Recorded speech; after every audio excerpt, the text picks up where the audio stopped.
Hi అండి, అందరూ బాగున్నారా? బెల్లం పూరీలు తయారు చేద్దాం రండి.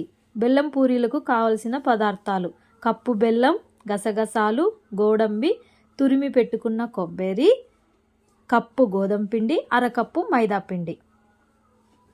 మనం తయారు చేయడానికి పాత్ర తీసుకొని అందులో కప్పు గోధుమ పిండి వేసి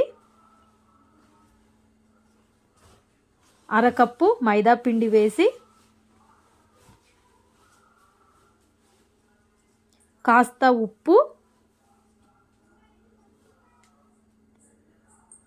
కాస్త చక్కెర వేసి బాగా వాటర్ వేసి మనం ముద్దలా కలుపుకోవాలండి. ఇలా కలుపుకున్న ముద్దను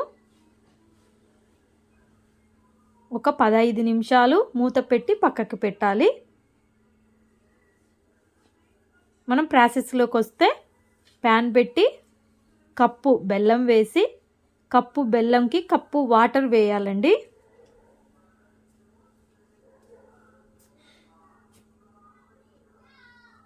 ఇప్పుడు మనం పాకం తయారు చేసుకోవాలి. చూడండి, పాకం తయారవుతుంది. పాకం అనేది కాస్త జిగురుగా రెడీ అవ్వాలండి. పాకం మరుగుతున్నప్పుడు మనం ముందుగా దంచి పెట్టుకున్న యాలకులు దానిలో వేసి పాకంలోకి బాగా తిప్పాలి. పాకం అనేది దగ్గర పడుతుందండి. పాకం దింపి చల్లారనివ్వాలి. తర్వాత ప్యాన్ పెట్టుకొని అందులో ఆయిల్ వేసి మనం ముందుగా తయారు చేసుకున్న గోధుమ పిండి ముద్దను మనం చిన్నగా ఇలా కట్ చేసుకోవాలి. ఇలా కట్ చేసుకొని మనం ఇలా ఉండలుగా తయారు చేసుకోవాలి. తర్వాత పూరీలా చేసుకోవాలి.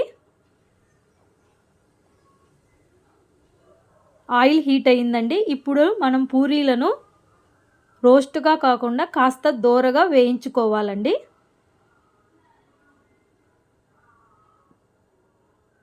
చాలా హెల్తీ ఫుడ్ అండి. పిల్లలకి స్నాక్స్ మాదిరి చాలా బాగుంటుంది. బెల్లం పూరీలు కాబట్టి 15 మినిట్స్లో తయారు చేసుకోవచ్చండి. ఇవి మీరు కొత్తగా మా ఛానల్ చూస్తున్నట్లయితే లైక్ చేయండి, షేర్ చేయండి, సబ్స్క్రైబ్ చేసుకోండి. ఇప్పుడు ముందుగా చల్లారిన పాకంలోకి పూరీలను బాగా ఇలా మిక్స్ చేసుకోవాలి. ఇలా మిక్స్ చేసుకున్నాక పాత్రలో తీసుకొని